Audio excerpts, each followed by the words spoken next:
Welcome back to Strawberry Ink. Today's story is one that digs deep into the kind of tragedy that feels unimaginable.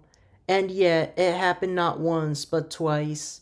This is the case of Tracey Nix, a grandmother from Florida, whose carelessness cost the lives of not one, but two of her grandchildren. Tracey had gone out for lunch with her friends. Social hour, laughter, maybe a glass of wine, catching up with the girls. But in the chaos of that casual afternoon, she forgot something. No, someone. In the back seat of her car, her granddaughter, Uriel, shot. When Tracey returned home hours later, she discovered Uriel inside the vehicle, unresponsive, no signs of movements. She dialed 911, but it was already far too late. The baby was gone. Uriel's body was sent to the Hardy County Coroner's Office, where it was confirmed that the 7-month-old had died of hypothermia. The sweltering Florida heat turned that car into a coffin. Tracey Nix was arrested at the scene. The Hardy County Sheriff's Office took her into custody, processed her at their headquarters, and booked her into the county jail on charges related to leaving her grandchild unattended in a motor vehicle and aggravated manslaughter, 2 felonies. The tragedy didn't just stun the small community of Wauchula, it devastated a family that had already been here before, because this wasn't the first time Tracey Nix had lost a grandchild under her watch. Uriel had a brother. His name was Ezra, and he died too on her watch.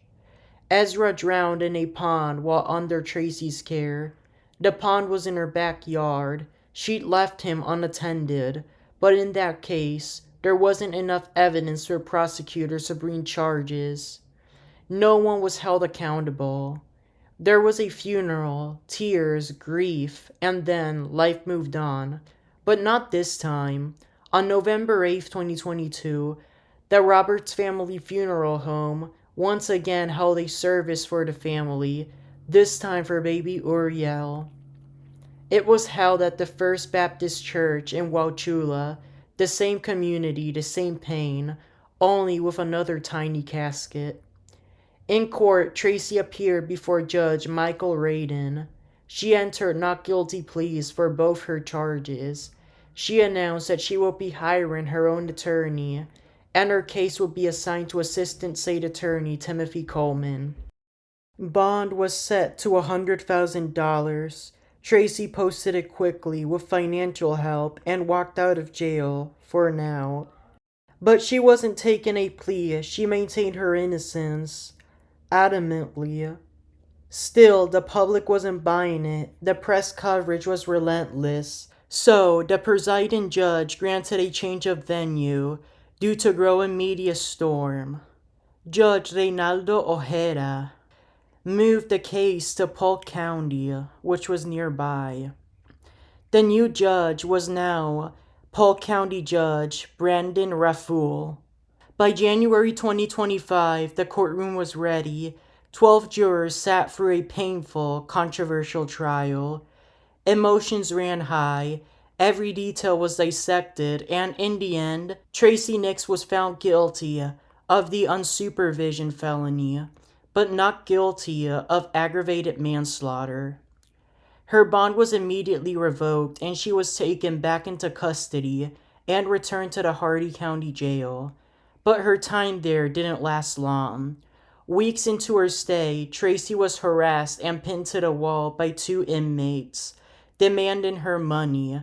A fight nearly broke out. Jail officials intervened. As a result of the altercation, she was relocated to the DeSoto County Jail, where she remains to this day.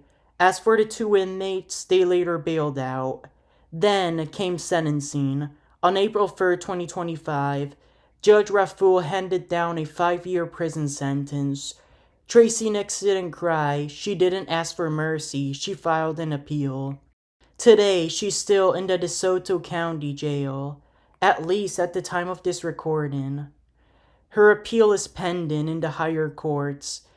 Judge Raful has already refused to throw out the conviction, nor grant her a new trial.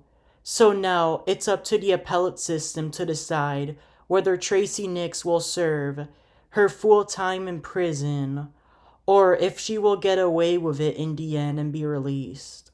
Two grandchildren, two coffins, and a grandma in the center of it all. Was it negligence? Was it criminal? Or was it a haunting reminder that sometimes what people call accidents destroy entire generations? We may never truly know what was going through Tracey Nix's mind on those two separate days, but what we do know is that Uriel and Ezra won't get a third chance. They won't get to live extra experiences in their lives with their grandmother or spend any more quality family time as they are dead. But society will not forget them, and we will not forget the kind of grandma that Tracey Nix was. Let me share a fact to you guys. Tracey Nix worked a career as a teacher for several years, and she was even a retired substitute. Crazy how such a grandma could be working that job. I can't imagine, and I would not be surprised if she caused any problems with students in those schools, just like she did with her grandkids. This is Strawberry Ink. Until next time, stay aware, stay sharp, and stay alive.